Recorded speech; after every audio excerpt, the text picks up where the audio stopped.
മാധ്യമസ്ഥാപനമായ news ക്ലിക്കിനെതിരായ കേസിൽ ഡൽഹി ഹൈക്കോടതിയുടെ വിധി വന്നതിന് പിന്നാലെ അത് ഭരണകൂട അധികാരത്തിന്റെ രാഷ്ട്രീയ ദുരുപയോഗത്തിനെതിരായ ശക്തമായ തിരിച്ചടിയാണെന്ന് പ്രഖ്യാപിച്ചുകൊണ്ട് പ്രതിപക്ഷ നേതാവ് പിണറായി വിജയൻ ഫേസ്ബുക്കിൽ ഒരു നീണ്ട കുറിപ്പ് പങ്കുവച്ചിരുന്നു.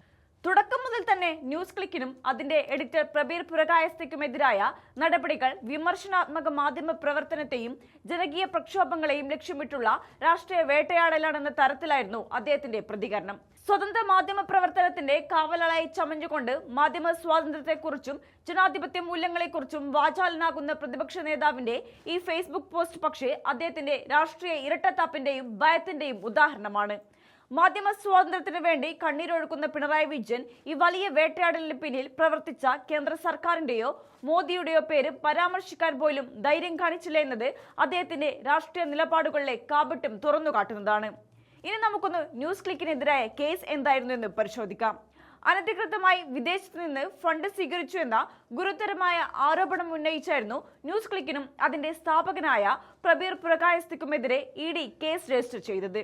ഇതിന്റെ തുടർച്ചയായി 2023 ഒക്ടോബറിൽ പ്രബീർ പുരകായസ്ഥയെ ഡൽഹി പോലീസ് അറസ്റ്റ് ചെയ്യുകയുണ്ടായി.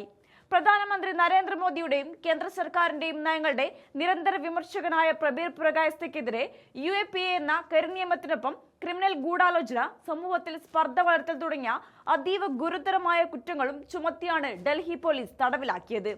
എന്നാൽ 2024 മെയിൽ ഈ കേസ് പരിഗണിച്ച സുപ്രീം കോടതി ഡൽഹി പോലീസിന്റെ അറസ്റ്റ് പൂർണ്ണമായും നിയമവിരുദ്ധമാണെന്ന് വിധിച്ച് പ്രബീർ പുരകായസ്ഥയെ മോചിപ്പിക്കാൻ ഉത്തരവിടുകയായിരുന്നു.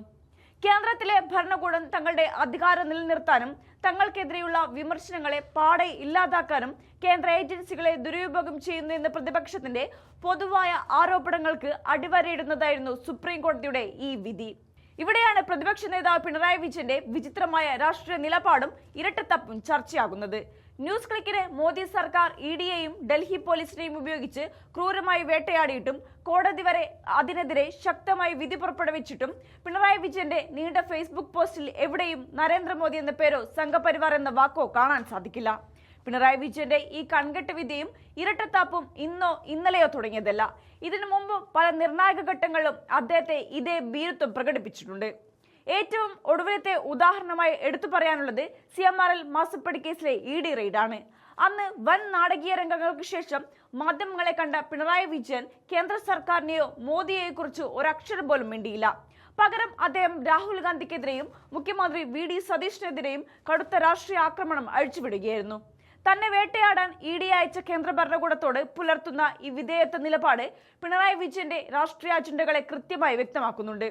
BJPക്കെതിരെ വലിയ പ്രസംഗങ്ങൾ നടത്തുമ്പോഴും അദ്ദേഹം ഡബിൾ സ്റ്റാൻഡാണ് തുടരുന്നത്.